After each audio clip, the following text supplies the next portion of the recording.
war of words is escalating between President Trump and former President Barack Obama over the coronavirus response. This pandemic has finally torn back the curtain on the idea that so many of the folks in charge know what they're doing.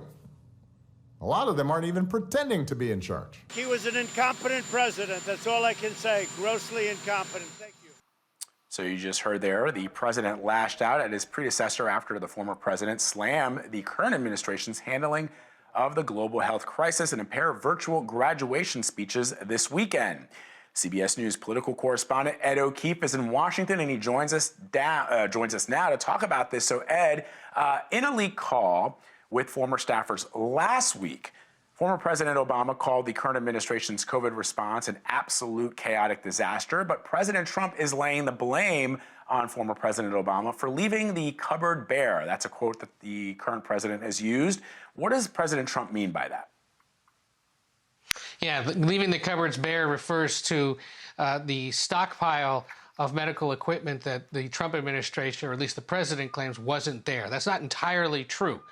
There was a stockpile. There is a stockpile. The problem is the supply of N95 masks had been depleted over the course of the, I believe it was the H1N1 breakout and the Ebola breakouts earlier this year. This was a stockpile that was created in the late 20th century, much like we have an oil petroleum reserve and stockpiles of other equipment or agricultural goods. It's obviously been tapped, and now the president, of course, is talking about replenishing it. But, you know, it speaks to the broader blame that the president is trying to place on anyone but himself or anyone but his administration, or at least specific parts of his administration. Over the weekend, you heard some aides blaming the response at the CDC. Others saying it was the Obama administration. Others saying, of course, it was China, but not necessarily the president himself taking the blame. And, of course, Obama is a convenient and frequent foil of the current president, who blames a lot of different things, frankly, on former President Obama.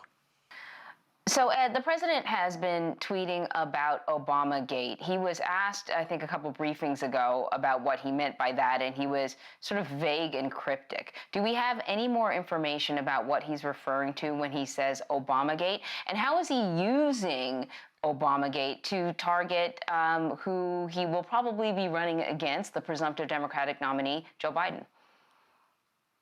Well, it's become a catch-all phrase, Anne-Marie, and critics are pointing out that it's also something he's started to talk about as things have taken a turn for the more chaotic and worse, frankly, in terms of the federal response to the pandemic. He sees it as his blanket way of describing the entire situation around the 2016 campaign, the troubles that Michael Flynn got into, and whether or not the FBI was improperly monitoring his campaign, people around him looking into Russia, possibly meddling, or definitely, we know to some extent they were meddling, certainly in the election.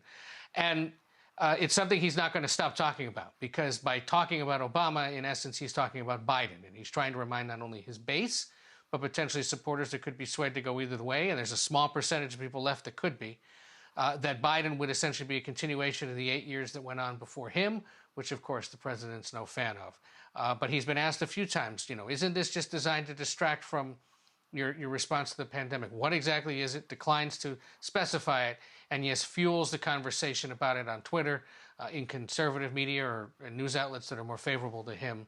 And again, designed to be a base-building exercise, and something he's likely to continue to keep talking about, especially since the former president decided to weigh in the way he did over the weekend in those virtual commencement addresses. So speaking of former Vice President Biden, Ed, he's still doing events from his home in Delaware. What does his campaign look like at the moment? What kind of staffing does he have? And what kind of virtual rallies are we looking at in the future? Yeah, I mean, look, he's adjusting to things the way we all are, frankly. We're still working from home, and we're working, but we're doing it differently. He's campaigning, but they're trying to do it differently. And they're certainly struggling in some regards, but they would also argue they're doing just fine in others. After all, Biden still leads nationally, still leads in key battleground states like Michigan, Pennsylvania, and Florida. Even if it's just by a narrow margin, they say, look, that's a lead. And fundraising's been pretty good. Last month, just narrowly behind the Republican National Committee and the Trump campaign. So they say, look, at this point of a campaign, we're raising money, we're staffing up, we're preparing a general election message. And frankly, they're pretty fine at Biden headquarters, wherever Biden headquarters is, really, because they, like everyone else, are working from home, with allowing the president essentially to consume all the airtime when it comes to the coronavirus response, because, of course, polling shows that most Americans aren't pleased with it. He will be making what the campaign calls virtual appearances later this week with voters from Wisconsin. He did this in Florida about 2 weeks ago. And essentially, they find supporters in key zip codes and key parts of the state, invite them through social media, through phone calls, through emails from the Biden campaign list to tune in and hear from Biden, hear from other Wisconsin Democrats who undoubtedly will speak on behalf of the former vice president, similar to what you would see if you went to a normal campaign rally. You know, it says it starts at 4 o'clock. Well, about 4 o'clock, the high school band plays. 3 or 4 local leaders speak about how much they love the candidate, and then the candidate speaks about 20, 25 minutes later. They're essentially trying to do that over Zoom in hopes that people in those states will tune in. They get their phone numbers, their email list. They'll hit them up again for money and for support as November nears. And anyone across the country can tune in and watch, just like you could if the rally was being aired here on CBSN or through other platforms. So is it working? They would say it is. Is it sustainable? I think that's a different question, and one that likely will get answered more as stay-at-home orders lift. But certainly for now, they're okay with it because, in essence, they're trying to do no harm, and the Biden team would argue they aren't. Meantime, the Biden team is also working to figure out who his running mate might be. Do we have any idea who is sort of leading the pack in the Veep stakes? We don't, other than we know it'll be a woman, because Biden has said he's picking a woman. And there are several, of course, up for consideration: Elizabeth Warren, Kamala Harris, Amy Klobuchar, the senators who ran against him. Senator Tammy Duckworth of Illinois, the Iraq War veteran and paraplegic, has emerged as another buzzy name in recent days. Val Demings, who's a congresswoman from the Orlando area, former police chief of that city, was an impeachment manager, is someone that's also said to be on the list. And of course, Stacey Abrams, the former gubernatorial candidate from Georgia. But you might also see someone like Susan Rice, President Obama's former national security advisor, make the final list. The agreement, as we understand it, is that if they are being vetted, they're not supposed to tell anyone, other than perhaps one other aide. And then that person is supposed to help the contender get all the information that the Biden team would need to look over things. And they're going to be looking at everything: your legal background, your tax records, whether you've had any other extramarital or extracurricular issues in your past.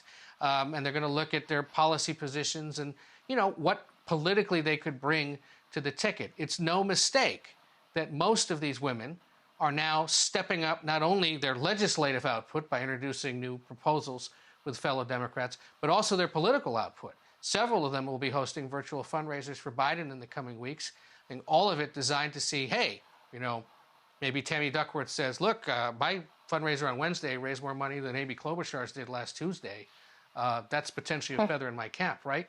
We'll see. Ultimately, it's Biden's decision to make, and of course, his big concern or priority is making sure that whoever it is could step into the big job if need be.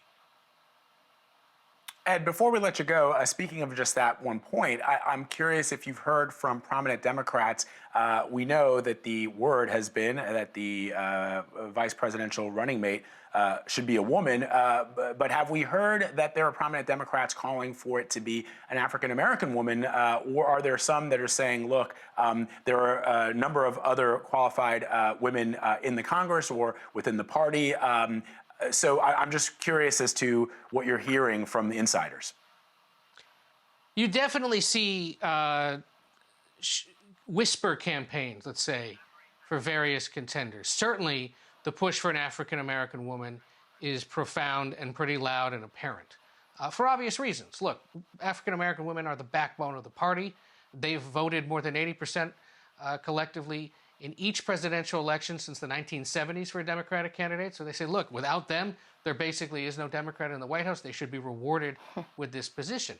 But you noticed last week, for example, I mentioned the Tammy Duckworth buzz. Well, part of it was being driven by a group called Vote Vets, which is a left-leaning veterans organization created by veterans of the Iraq and Afghanistan wars, which Senator Duckworth is. They say, look, you should be considering a military veteran. But Duckworth also checks a few other boxes. Asian American. She's Thai. She's from the Midwest. She's a mother. She gave birth, the first woman to give birth while serving in the U.S. Senate, and is a paraplegic, so therefore is representative of the nation's disabled community. So there's a lot of box checked there if you're somebody who's into box checking. Remember, though, ultimately, this is Biden's decision. He's got to be comfortable with it. It's got to be somebody he knows, somebody he can trust. And if it's that, you're looking at a far smaller field of people who've ever worked with him. And hopefully at some point, whenever he makes his decision, he makes it a little clearer why ultimately that person was picked. All right, Ed O'Keefe, thank you so much. Take care.